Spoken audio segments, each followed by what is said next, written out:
We're going to dance with the girl we brought, and if she's pretty enough, that's great. If not, then we'll have a lot more free time at home.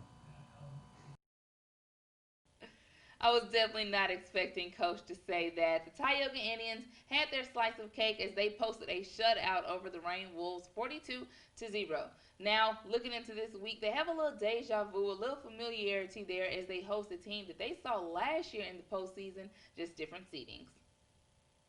I was excited to see, all three phases kind of come together on the same night, at the same time, and happy to, see our offense kind of getting back on track and our defense doing their thing, and special teams. The number 3 Indians played one of their better team wins last week, but this week, all about familiarity as they welcomed the North DeSoto Griffins, a team they beat in the first round last year.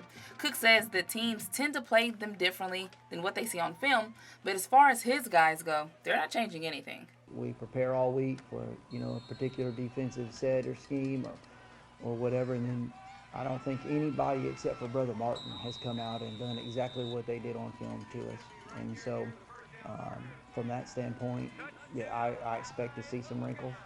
On the flip side of that, we are not going to change anything that we do on offense. We're going to be who we're going to be, and we haven't changed it in years, and we're not going to change it this week.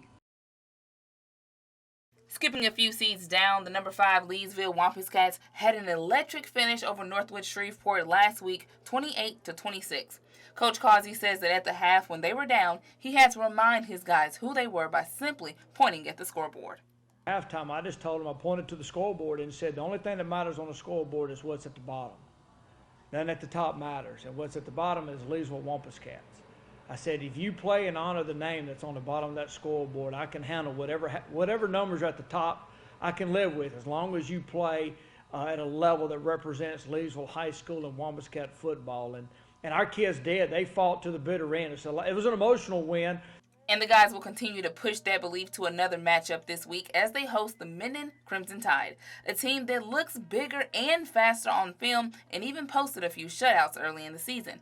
But the focus isn't on them. The focus remains on the Wampus Cats. Good-looking athletes across the board. The defense flies to the football.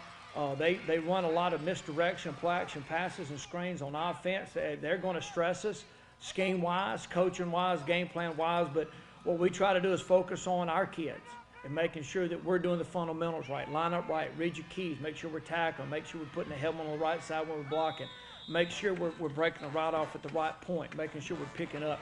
So our game plan is the same as we is every week. We focus on Wampus Cat football, and we'll let the chips fall where they may.